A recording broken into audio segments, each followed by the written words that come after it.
Hello, and welcome to another installment of Great Lit Chit Chat, where we chit-chat this and that about Great Lit with experts. Today, we'll be talking to Dr. Oliver Twist. Arthur Trist, actually. Yes, and we'll be discussing some darling chickens. Charles Dickens. That's what I said. Ollie, Charles Dickens is British, correct? Yes. You're sure? Positive. Why? There's been some confusion on the show in the past as to who's actually British. Well, Dickens is. Oh, good. Am I British? No. Not even like 10%? I don't have your family history handy, so I don't know, but Charles Dickens was born in 1812 in Portsmouth, England, but eventually moved to London because of his father's financial struggles. Papa Dickens wasn't too good with money, huh? No, in fact, he ended up in debtor's prison, and Charles had to work in a factory to support his family when he was only 12. It says here it was a Polish factory. Polish. A shoe polish factory. Sounds like a lot of fun. It wasn't. It was a horrible ordeal. He would later write about it, saying, "No words can express the secret agony of my soul. Even now, famous and happy, I wander desolately back to that time of my life." Great stuff. Let's skip ahead, though, to the books. He wrote a few of those, right? He wrote several novels with great success, starting with the serial publication of the Pickwick Papers from 1836 to 1837. Now, was that on the back of the serial box, or was it like alphabets, where you had to actually take the little letters and assemble your own story? I think you're misunderstanding. Serial publication means that the story was published in separate parts in a magazine or periodical. Each week would be another chapter in the story, and readers would have to wait to find out what happened next. Sort of like a television show. Wow. Charles Dickens invented the television. No, he didn't. So when he wasn't designing boxes of Frosted Flakes or tinkering with electronics, he wrote some more books. Can you name all of them in less than 3 seconds? Go on. Well, there's Oliver Twist, Hard Times, David Copperfield, Great Expectations.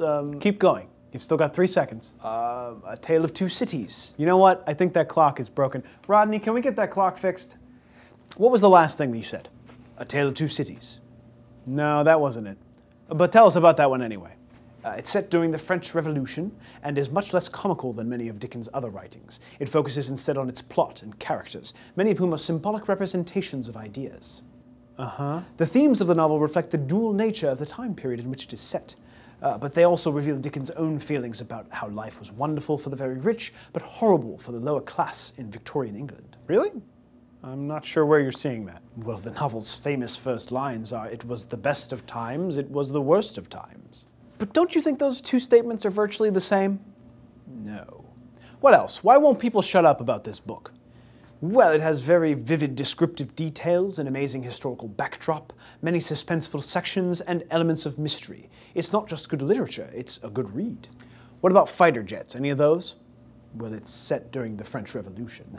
So French fighter jets. No jets. The aeroplane hadn't yet been invented. Well, what kind of war is that? The French Revolution is actually a very important historical event where the lower classes rose up against the clergy and the aristocracy to take control of the country. It eventually ended the French monarchy and brought about radical social change. But no fighter jets. No. Doesn't sound like a very interesting topic for a book. Well, Dickens doesn't really focus so much on the war itself. He uses the personal struggles of a group of people to reflect the wider historical events of the French Revolution. But really, the book may be more about himself. I don't see how that's possible. If he was born in 1812, he would have only been 7 during the French Revolution. Not sure about your maths there. The war ended more than a decade before he was born.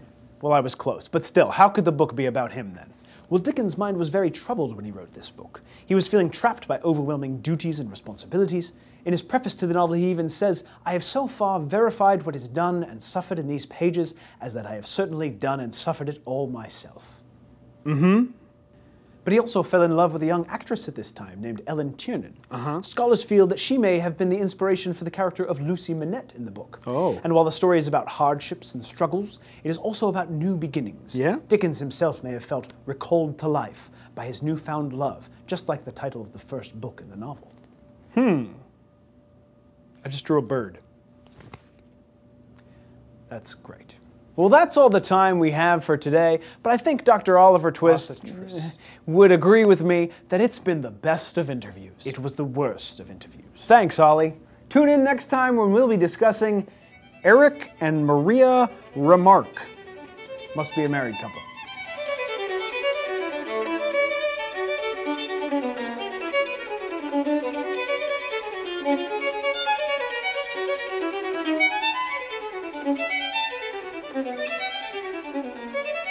Thank you.